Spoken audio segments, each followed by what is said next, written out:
I couldn't believe it. Right there on our wedding day, I found myself in the back of the car with her husband-to-be, and just when I thought I had succeeded in my plan, the last people I ever wanted to see appeared.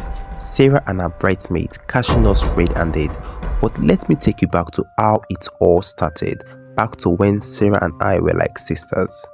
Meanwhile, hit the subscribe button if you've not yet subscribed to the channel, like and share. Okay, let's go into another thrilling confession story. Sarah and I grew up in the same small village where everyone knew everyone. Our parents were friends, and that's how we ended up spending most of our childhood together. From the time we could walk, we were inseparable, like sisters. We went to the same primary school, played in the same field, and shared everything from our food to our dreams. At that young age, everything seemed perfect. We could run around the village playing hide and seek, laughing without a care in the world. But as we got older, things began to change. It was small at first, barely noticeable. Sarah had this natural charm that drew people to her. By the time we entered secondary school, boys started paying attention to her. I told myself I didn't care, but deep down it hurt. I was taller, prettier, at least I thought so. But no one noticed me the way they noticed Sarah. Every boy in the village seemed to gravitate towards her. Sarah was also the smarter one. No matter how hard I studied, she always came out on top. In our final year, when they announced the head prefect, it was no surprise to everyone when they called Sarah's name. The teachers loved her, the students admired her, and the boys, well, they couldn't stop talking about her. I smiled and clapped for her like a good friend, but in my heart, I was burning with envy. It was always her.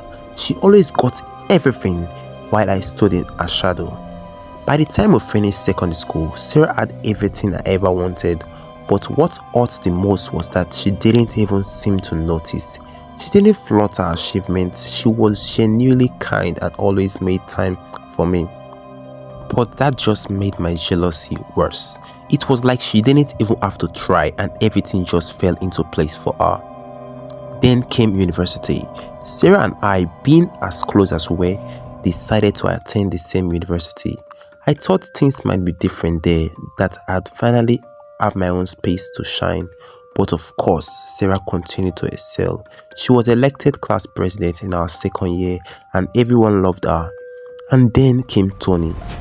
Tony was like something out of a dream. Tall, dark, handsome, with an easygoing charm that made everyone like him. He was smart, successful, and the kind of guy every girl wanted to be with. Naturally, Tony didn't look my way. It was Sarah who caught his eye, and before I knew it, they were together. Watching them laugh and talk, seeing how happy they were, made something inside me snap.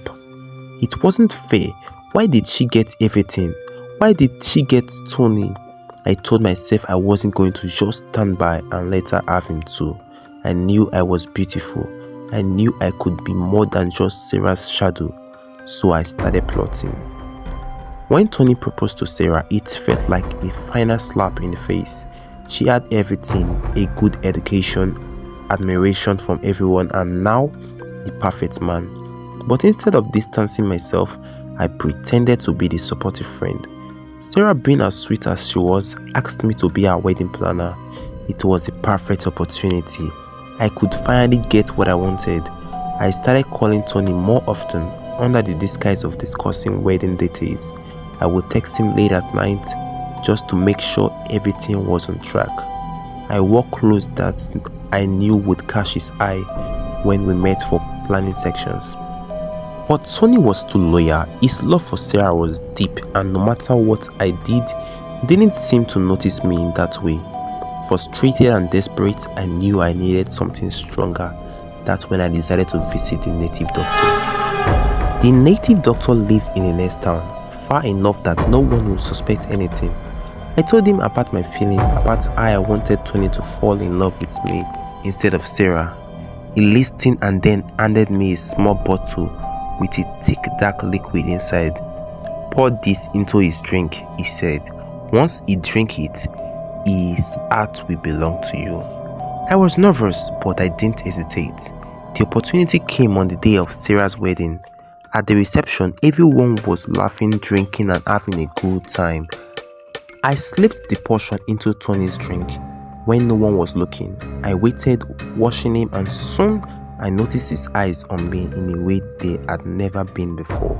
I knew I had him. As the night wore on, I made my move.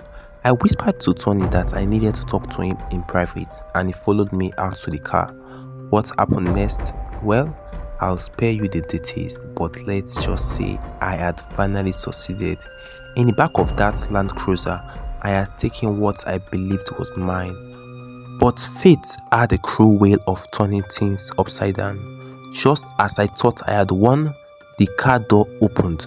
There, standing with tears in her eyes, was Sarah, flanked by her bridesmaid. The shock on her face was something I'll never forget.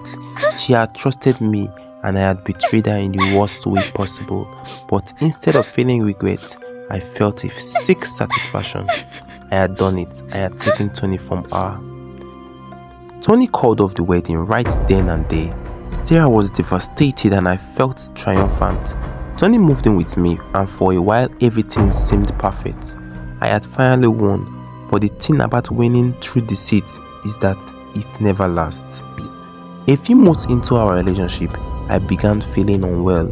At first, I thought I might be pregnant, but when I went to the hospital, the doctor's words hit me like a hammer. You have HIV. I didn't believe it. I went to several other hospitals, hoping for a different result, but the diagnosis was always the same. Native doctor's potion hadn't just brought Tony to me, it had cost me. And as if that wasn't enough, Tony's perfect life was a lie too. His wealth, it came from fraud. Soon after, he was arrested and I was left with nothing. No love, no happiness. Just the weight of my envy and the illness that was slowly taking over my life. I look back now wondering what I had done to myself. My envy had destroyed Sarah's happiness, but in the end, it destroyed me too.